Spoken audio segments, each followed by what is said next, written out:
وصحبہ قال اللہ عز وجل بعد اعوذ باللہ من الشیطان الرجیم وتعاونوا علی البر والتقوی ولا تعاونوا علی الاثم والعدوان وقال من احیاها فکانما احیا الناس جميعا قال النبی صلی اللہ علیہ وسلم واللہ فی عون العبد ما کان العبد فی عون اخی صدق اللہ و صدق رسولہ النبی الکریم۔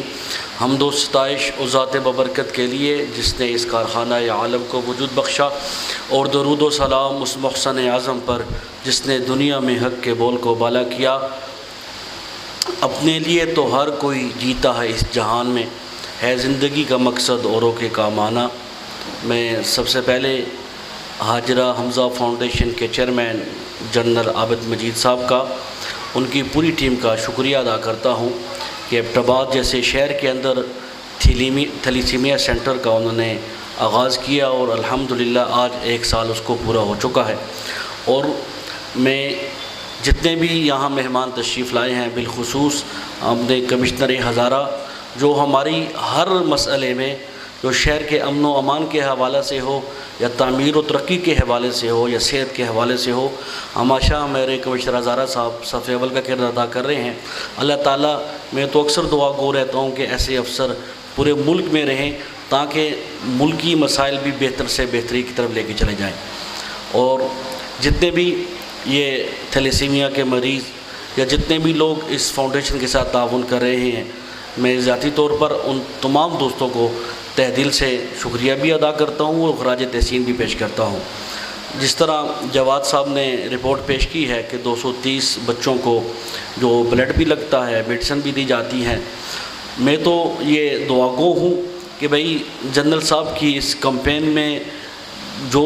دامیں درہمیں سخن قدمیں اپنی جان لگا کے، اپنا مال لگا کے، اپنی سوچ صلاحیتیں لگائے، وہ سارے کے سارے ہی مبارکباد کے مستحق ہیں۔ ایسا حوصلہ ہمیں چاہیے تاکہ ملک میں ایسی تھیلیسیمیا جیسے موذی امراض کا مقابلہ کیا جا سکے۔ میں مختصر سی بات کرتا ہوں۔ مجھے کہا گیا کہ آپ شرعی حوالے سے بھی، بلڈ کے حوالے سے بات کریں۔ شریعت کی نظر میں خون کو رضاعت کے مسئلے پر، یعنی دودھ کے مسئلے پر قیاس کیا جاتا ہے۔ جس طرح رضاعت دودھ دینا شریعت کی نظر میں ہے اور دودھ پلایا جاتا ہے، مائیں دودھ پلاتی ہیں، رضاعی نسب ثابت ہو جاتا ہے،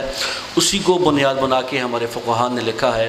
فتاویٰ قاضی خان نے بھی، دیگر ہمارے جملہ محققین نے لکھا ہے کہ خون دینا کہ جب کسی کی جان بچانے کا باعث ہو یا جس کی بیماری لمبی ہو رہی ہے، دیر سے صحت یاب ہونا جسے ہم کہتے ہیں، اگر ماہر ڈاکٹر کی رائے ہو تو اس پر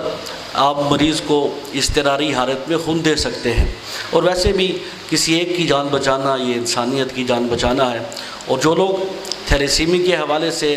خون دے رہے ہیں، میں تو اکثر اپنے دوستوں سے بھی کہتا رہتا ہوں جو مختلف آرگنائزیشن ہیں ہمارے پاس آتے رہتے ہیں کہ بھئی آپ اور کچھ نہیں کر سکتے تو اپنے محلے کے لیول پر، اپنی اسٹیٹ لیول پر، اپنے علاقے کے لیول پر آپ نوجوانوں کو اکٹھا کریں۔ ہم اور کچھ نہیں کر سکتے، کم از کم ہم خون میں تو حصہ ڈال سکتے ہیں۔ اور وہ خون جس طرح ابھی عبدالہادی نے بات کی ہے، یہ مرض کا تو شکار رہا لیکن ایک بیماری کا سامنا کر رہا ہے اور دوسرا خون کا مسئلہ ہوتا ہے۔ یقیناً یہ سینٹر اس حوالے سے بھی خراج تحسین کا مستحق ہے کہ آنے والے مریضوں کو رجسٹریشن کے بعد جو ہم نے سنا ہے، اور اس حوالے سے عوامی رائے بھی یہی ہے کہ بھئی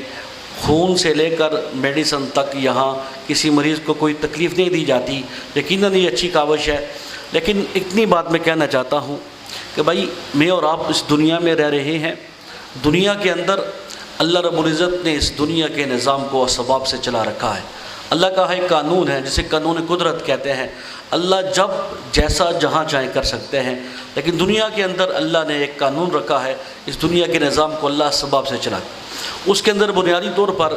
کچھ لوگ معاشرے کی بہتری کردار ادا کرتے ہیں، کچھ لوگ ان کے ساتھ شریک ہو جاتے ہیں، اور یہ چلتے چلتے ایک فرد سے ایک کارواں بنتا ہے، پھر معاشرے کی سدھار میں اور بہتری کے لیے اپنا کردار ادا کرتے ہیں۔ اس حوالے سے میں ایک بات کہنا چاہتا ہوں، مسلمانوں کا یہ عقیدہ ہے کہ حضرت عیسیٰ علیہ السلام قرب قیامت میں آسمان سے نازل ہوں گے اور دمشق کی جامعہ مسجد میں آئیں گے۔ ابھی اتنی بات ذہن نشین رہے کہ بھائی قرب قیامت میں حضرت عیسیٰ علیہ السلام کا آنا مسلمانوں کا عقیدہ ہے، دمشق کی جامع مسجد میں آئیں گے، روایات میں آتا ہے کہ مینارے کے اوپر آئیں گے، فرشتے ان کو آسمانوں سے لے کے دمشق کی جامع مسجد کے مینارے تک لے کے آئیں گے، تو وہ حضرت عیسیٰ علیہ السلام مینارے پہ کھڑے ہو کے جو لوگ مسجد کی صحن میں ہوں گے ان سے کہیں گے کہ سیڑھی کا بندوبست کرو کہ میں اس مینارے سے سیڑھی پہ اتر جاؤں۔ اب یہ انسانی عقل کی بات ہے، جس کو اللہ رب العزت نے، جس شخصیت کو، جس پیغمبر کو آسمانوں سے دمشق کی جامع مسجد کے مینارے پہ لے کے آ گئے، تو وہ کیا مسجد کے مینارے سے مسجد کی صحن میں نہیں لا سکتے؟ لیکن چونکہ دنیا کا نظام اسباب کے تحت ہے، جب لوگ ملتے ہیں، اسباب اختیار کرتے ہیں، اللہ رب العزت ان کو اس میں ترقی عطا فرماتے ہیں۔ اور یاد رکھیں کہ اسباب جو ہے یہ توکل کے منافی نہیں ہے۔ انسان اسباب اختیار کر لے اور اللہ پر کامل توکل رکھے، اللہ تعالیٰ اس کے مشکل مسائل کو بھی حل کر لیتے ہیں۔ وہ کسی شاعر نے کہا تھا نا کہ توکل اس کو کہتے ہیں کہ خنجر تیز رکھ اپنا، پھر اس خنجر کی تیزی کو مقدر کے حوالے کر۔ میں اور آپ اسباب اختیار کر کے اللہ کی ذات پر توکل رکھیں، اللہ تعالیٰ ہمارے لیے بہتر کریں گے۔ اور میں آخر میں ایک دفعہ پھر جنرل صاحب کو، ان کی پوری ٹیم کو اس تھیلیسیمیا سینٹر کے سال مکمل ہونے پر، مریضوں کی جتنی بھی ان کو بلڈ ڈونیشن پر، میڈیسن دینے پر ایبٹیباد کی علماء کرام کی جانب سے، تاجر برادری کی جانب سے شکریہ ادا کرتا ہوں، اور اس پروگرام کی وساطت سے اپنی تاجر برادری سے اور معاشرے کے مخیر حضرات سے یہ کہوں گا کہ بھائی اس مسئلے میں یہ جنرل صاحب کا کوئی ذاتی مسئلہ نہیں ہے، یہ انسانیت کا مسئلہ ہے، اور انسانیت کے حوالے سے جتنا ہو سکے ہمیں اپنا کردار ادا کرنا چاہیے۔ وسعت دل ہے بہت، وسعت صحرا کم ہے، اس لیے مجھ کو تڑپنے کی تمنا کم ہے۔ وآخر دعوانا الحمدللہ۔